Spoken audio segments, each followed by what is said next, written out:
श्री राम समर्थ। जनवरी 14। नामस्मरण में कोई रुकावट नहीं आती। हम यह जानने का प्रयत्न करें कि नामस्मरण के प्रति आस्था निर्माण होने के लिए एक एक सत्कर्म करना सहज है या नामस्मरण विचार पूर्वक करना। सभी संतों ने लगन से कहा है, इसलिए नामस्मरण करना या जबरदस्ती से करना सहज है। मान लो कि एक यंत्र है, उसमें अनेक पहिए हैं और हम चाहते हैं कि यंत्र चालू हो। किसी ने केवल एक ही पहिया दबाकर यंत्र चालू करने की कोशिश की तो यह भरोसा नहीं किया जा सकता कि मशीन चालू होगी।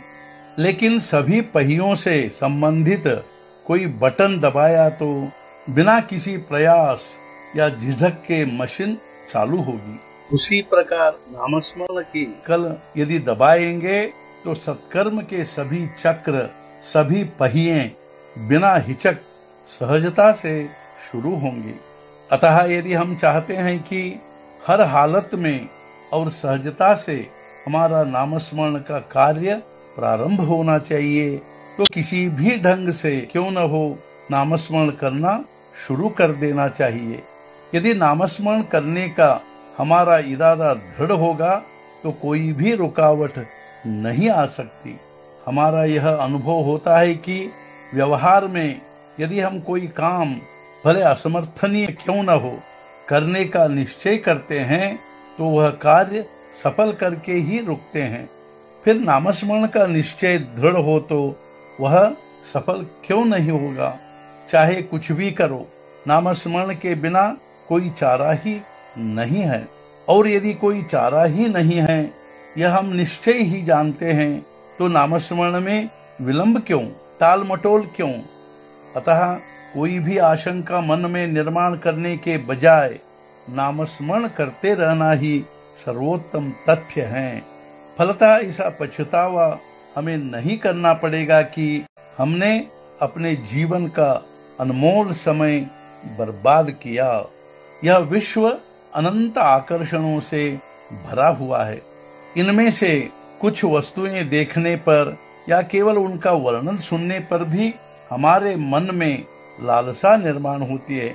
फिर हम उन वस्तुओं को प्राप्त करने का प्रयत्न करते हैं।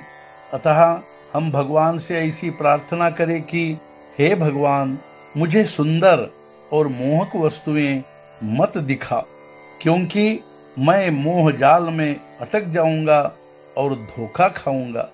भगवान, मेरी प्रार्थना है कि मुझे ऐसी ही वस्तुएं दिखा जिनमें मेरा सच्चा हित है, जिन्हें मैं सुनूं, जिनका मुझे स्मरण हो, जिनमें मुझे रुचि निर्माण हो, जिनकी मुझे लगन लगे।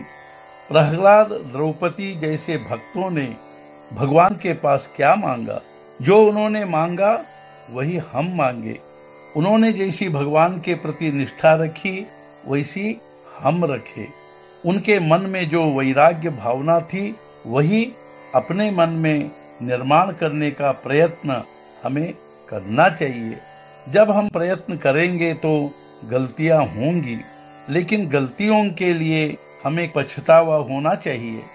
हमें कहना चाहिए, भगवान, मैं बहुत दोषी हूँ, अपराधी हूँ, मुझे क्षमा कर दो। मुझे ऐसा बनाओ जिससे मैं आपकी कृपा पाने के योग्य बनूं। यदि असल में पछतावा हुआ तो विश्वास रखो, भगवान कृपा करेगा ही।